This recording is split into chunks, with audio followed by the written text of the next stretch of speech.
Berbahagialah kamu yang rajin, yang suka belajar ilmu-ilmu dan kebijaksanaan-kebijaksanaan.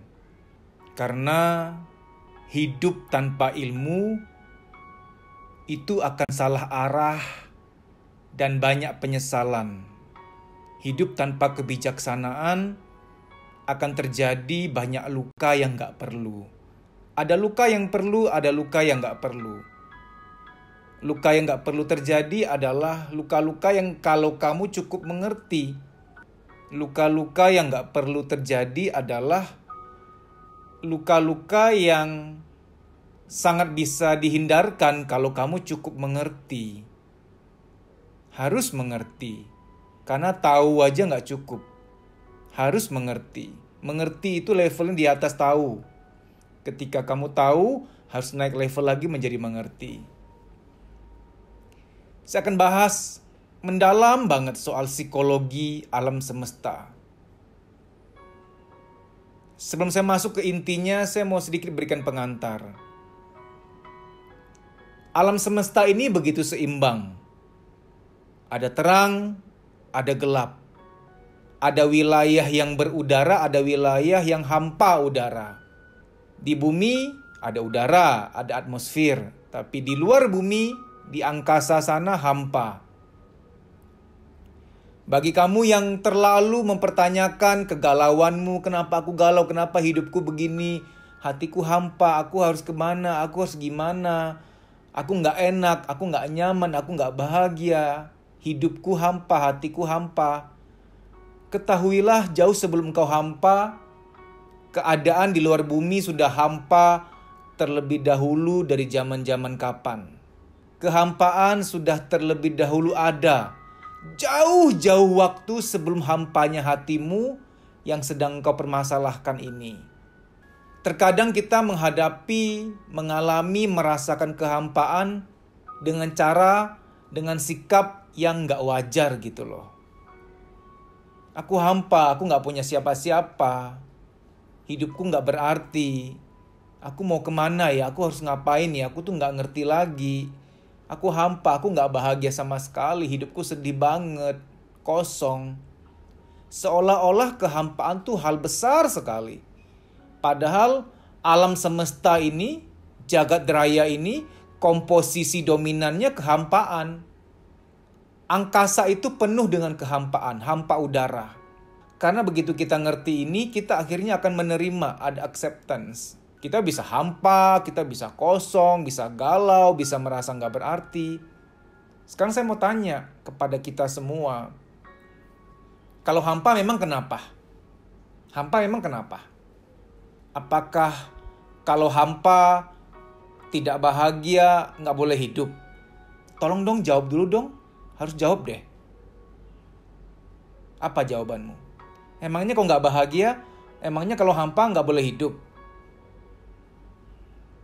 Pertanyaan ini memang konyol sih, tapi harus dijawab. Memangnya syarat untuk hidup harus selalu bahagia? Jadi kayak SIM, surat izin mengemudi, andai kata ada surat izin hidup, SIH, memangnya di surat izin hidup harus ada tes bahwa kamu bahagia. Kalau kamu bahagia baru boleh hidup, baru dapat surat izin hidup itu. Kan nggak ada begitu gitu loh. Nggak bahagia hidup-hidup aja. Hampa hidup-hidup aja. Terkadang kita menjadi terganggu bukan karena kehampaan itu sendiri. Karena kehampaan itu sendiri sudah merajalela mendominasi alam semesta. Lihat bebatuan dimanapun berada. Bebatuan dia sendiri, oke dia benda mati. Mungkin kamu berkata, kita nggak bisa bandingin manusia sama batu dong mas. Tapi maksud saya adalah alam semesta ini dikuasai oleh kehampaan. Nggak cuman kamu doang. Kita lelucuan ya, tapi dalam lelucuan ini, dalam kekonyolan ini ada hal yang bisa kita petik. Kamu pagi ini, kemarin makan ikan. Ikan itu terpisah dari orang tuanya misalkan. Ikan itu terpisah dari anak-anaknya. Apakah Anda tidak berniat bertanya kepada anak-anak atau orang tua atau pasangan ikan yang ditinggalkan karena dia kemudian dijala atau dipancing, kemudian akhirnya tersaji di meja Anda dan Anda makan. Kamu pikir keluarganya nggak hampa? Kamu nggak berminat bertanya kepada keluarga ikan yang ditinggalkan, apakah mereka hampa atau tidak? Mereka juga mungkin hampa. Saya bilang mungkin ya, karena saya nggak pernah secara langsung mewawancarai ikan yang ditinggalkan oleh keluarganya. Adik-adik kita yang di panti asuhan. Kamu pikir mereka nggak hampa? Saya yang menutur tentang sharing ini. Apakah saya tidak pernah hampa? Saya hampa. Saya bisa hampa. Dengan tidak menjaga image. Saya nggak perlu jaim. Saya nggak perlu sok hebat, sok bahagia, sok sempurna. Karena emang sempurna itu tidak ada. Karena sempurna hanya milik Tuhan saja. Saya bisa hampa. Sangat bisa hampa. Saya manusia biasa. Tolong dimengerti bahwa kalau kita menerima kehampaan sebagai hal wajar, nggak apa-apa kok hampa.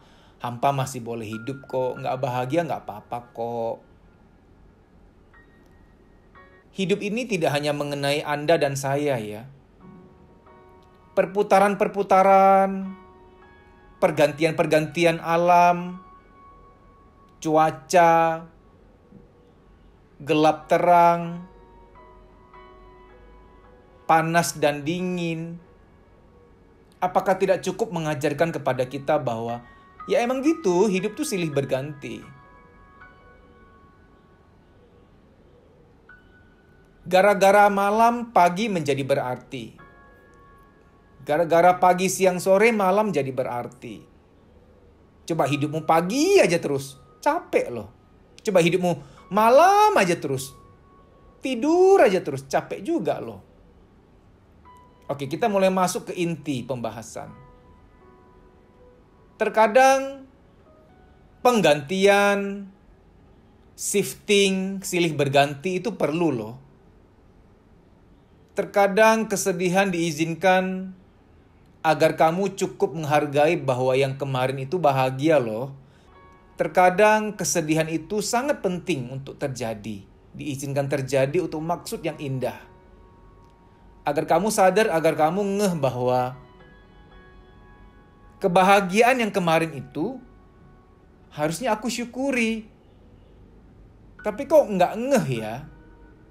Terkadang kita gitu tuh. Terlalu sering bahagia, sampai-sampai bahagia yang sudah ada, kita nggak ngeh, kita nggak anggap, kita nggak maknai dengan benar, kita nggak syukuri. Nah, perlulah datang tanda petik malam, gelap, sedih, tanda petik ya. Kenapa saya bilang tanda petik? Karena itu bukan hal yang buruk, kesedihan, keterpurukan. Terkadang dia penyeimbang, supaya nanti ketika kebahagiaan datang lagi, kamu bisa syukurin banget. Mohon maaf ya, manusia itu bisa jadi nggak tahu diri loh. Kalau bahagia aja terus, nggak tahu diri tuh. Kebas hatinya. Hatinya kebas tuh artinya nggak berasa lagi bahwa itu tuh rezeki. Nggak dinikmati, nggak disyukuri lagi, nggak dianggap lagi si kebahagiaan itu. Kebahagiaan nggak ada harga dirinya lagi gitu loh. Karena nggak dianggap, nggak disyukuri. Kamu yang sekarang ekonominya sedang turun, tenang, akan naik lagi kok nanti. Tenang aja, percaya aja. Nah, turunnya sekarang ini titik untuk refleksi, titik untuk merenung. Oh iya ya, dulu pernah dikasih rezeki pada level tertentu, tapi aku tuh kayak kebas, kayak nggak berasa, kayak nggak dianggap, kayak nggak disyukuri. Padahal sebenarnya itu hal yang sangat nikmat. Kita tuh harus ada perbandingan. Oh, yang kemarin tuh berarti loh. Nanti ketika ekonomimu naik lagi, kamu benar-benar tanda petik tahu diri, mensyukuri banget. Dalam banyak hal kan begitu tuh, ketika udah pergi baru merasa berarti, baru dianggap. Kamu yang sekarang sedang jatuh, dijatuhkan, kamu dihina, dikata-katain, terimalah bahwa ada pagi, siang, sore, dan ada pula malam. Terimalah bahwa ada hitam, ada putih. Ada dingin, ada sejuk, ada hangat, ada panas. Ada kehampaan, ada isi. Isi adalah hampa, hampa adalah isi. Makanya benar bahwa dalam keburukan mengandung kebaikan. Orang yang nggak dewasa nggak akan mau mengerti ini, karena berat memang. Sebenarnya apa yang kita anggap buruk, apa yang kita rasakan sebagai keburukan atau keterpurukan, itu hanya pikiran dan perasaan kita saja. Karena kita berada pada sistem nilai bahwa hanya yang terlihat indahlah yang bagus. Hanya yang terasa indahlah yang bagus. Hanya yang terasa manislah yang baik. Padahal ini tipuan persepsi. Nggak benar-benar ilmu yang sesungguhnya. Saya mau bawa ke konteks lain. Mungkin bagi Anda nggak nyambung, tapi bagi saya sangat nyambung. Saya sudah sangat lama nggak berani makan terlalu manis. Nggak berani. Kalau pengen ya dikit aja lah. Itu minuman kaleng, minuman dalam botol yang di supermarket yang manis-manis udah pasti enggak. Saya udah nggak bisa. Tubuh udah otomatis nolak. Karena udah yang terbiasa. Manis kan seolah-olah baik ya. Tapi manis itu racun. Garam juga. Kita butuh garam. Garam itu perasa. Micin juga. Butuh perasa semuanya. Supaya kita makannya enak. Tapi kurangi. Jangan terlalu berlebihan. Orang-orang yang sudah mulai mengurangi gula, garam, micin, dia pasti sangat sehat. Sorry, saya bawa ke dunia kesehatan biologi sedikit. Begitu pula dengan batin kita. Untuk kesehatan biologis, terlalu manis tidak baik. Terlalu asin tidak baik. Kebanyakan makan micin tidak baik. Padahal ketiga hal ini kan yang bikin nyaman hidup ya, seolah-olah ya. Yang oleh lidah enak gitu loh, enak di lidah. Namun sesungguhnya kan tidak enak di keseluruhan, di kesehatan. Kebenarannya, kenyataan medisnya tidak enak yang benar-benar enak secara kesehatan. Begitu pula dalam kehidupan. Kamu yang pengen manis aja terus. Pengen dong mas hidup yang gak ada masalahnya. Ini udah pasti orang yang baru gede lah. Baru puber lah, belum ngerti apa-apa. Mohon maaf saya harus dengan sedikit nada sarkas untuk menyampaikan ini. Orang yang mindsetnya hidup harus bahagia, aku nggak bahagia ngapain, untuk apa? Mohon maaf, Anda baru puber mungkin. Karena Anda yang dengar ini sudah pada taraf sudah agak dewasa dan sudah dewasa sambil ngangguk-ngangguk. Iya sih, hidup nggak mungkin selalu bahagia, aku ngerti kok. Saya harus agak tegas karena di tahun baru ini kita semua harus benar-benar naik level. Naik level ini jangan jadi PR lagi, harus naik level sekarang. Karena bahaya sekali ya kalau kita punya mindset hidup harus selalu bahagia, itu bahaya. Ini mindset yang salah, sumber penderitaan. Menikah nih, nggak bahagia. Sharing lah ke temannya. Aku nggak bahagia bla bla bla dengan pasanganku, aku nggak bahagia dengan dia bla bla bla bla bla. Temennya bilang, ya udahlah sis, ya udahlah mas, kalau nggak bahagia ngapain dipertahankan, udah daripada kamu capek hati, sakit hati terus dia denger tuh cerai tuh, terus dia nikah lagi tuh. Kalau orang ini nggak ganti teman, akhirnya dia akan ganti pasangan terus, ngerti nggak nih? Karena temannya ini salah. Teman toksik, teman yang dangkal ilmu, teman yang gak bijaksana sama sekali. Maaf nih saya agak-agak tanda petik emosional karena saya gak suka sama orang yang dikit-dikit tuh pergi, dikit-dikit tuh pindah. Kamu akan jadi kutu loncat. Gak akan ada pasangan yang benar-benar cocok sama kamu. Gak akan ada pekerjaan yang benar-benar cocok sama kamu. Kalau kamu sendiri tuh mindsetnya pengen selalu manis, pengen semuanya indah, pengen semuanya serba ada kemudahan. Coba kalau Anda minta apa-apa sama Tuhan, Tuhan bisa gak sih langsung kabulkan detik ini Anda minta sesuatu langsung dikabulkan? Oh bisa, Tuhan maha besar, maha kuasa, apapun Tuhan bisa lakukan. Ayo mari kita bicara kenyataan. Mari kita bicara fakta. Apapun yang Anda minta kepada Tuhan, minta disembuhkan dari penyakit. Minta dibukakan pintu rezeki. Minta ditemukan dengan jodoh. Minta untuk dapat pekerjaan yang baik. dan lain-lain sebagainya. Jujur, mari kita hati ke hati membahas ini. Emangnya langsung dijawab Tuhan? Langsung terkabul tuh? Enggak. Ada penundaan. Ada waktu yang terindah. Ada waktu khususnya untuk itu terkabul. Enggak langsung. Bisa nggak Tuhan langsung kabulkan? Bisa. Nah, kita harus mengerti pola-pola ini nih. Tuhan yang Maha Pencipta pun yang bisa menciptakan apapun, kapanpun, seperti apapun. Itu perkara kecil bagi Tuhan untuk menciptakan apapun. Membentangkan jagat raya aja itu perkara mudah bagi Tuhan. Apalagi hanya membuka pintu bahagiamu, membuka pintu rezekimu, mengangkat penyakitmu, melancarkan urusanmu. Itu perkara kecil bagi Tuhan. Detik ini pun bisa. Tapi kok selalu ada penundaan? Kok nanti-nanti terkabulnya? Kenapa? Tolong jangan nggak peka lagi ya. Tolong jangan nggak peka. Memang begitu cara kerja alam semesta. Kita tuh dilatih untuk sabar dan menerima. Sambil menunggu hasil dari doa dan perjuangan kita harus diwarnai dengan kesabaran dan keikhlasan menerima kenyataan.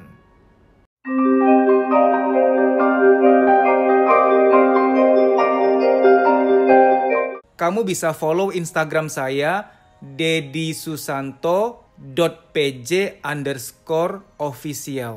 Di story itu ada jadwal training, silahkan dicek. Kalau kotamu termasuk di jadwal, WA nama peserta ke nomor panitia tersebut di kota itu untuk mendaftar. Kita kan mau membaik nih, mau meningkatkan kualitas hidup. Karena jangan-jangan luka-luka batin itulah yang membatasi, menghambat mental kita untuk maju. Sehingga mengalami yang namanya menunda pekerjaan, ragu ngambil keputusan, minder, mood swing, tidak sekreatif dulu lagi, negatif thinking, susah tidur, badan gampang capek, ada nyeri-nyeri nggak jelas di pundak, di perut, di dada, di kepala, dan lain-lain sebagainya, psikosomatik. Psikosomatik adalah, psiko itu jiwa, soma itu badan. Psikosomatik artinya ada beban-beban di jiwa, baik yang terpendam maupun yang disadari, ketika secara akumulatif sudah penuh, dia nitip taruh beban di badan. Ada yang nitip taruh beban di kepala, jadilah migrain, rambut rontok, pelupa, insomnia, pikun dini, dan lain-lain sebagainya. Kalau ketombe karena salah sampo ya, beda jurusan itu. Beruah kakak. Ada orang yang ketika jiwanya sudah penuh, jiwanya itu nitip taruh beban di perut.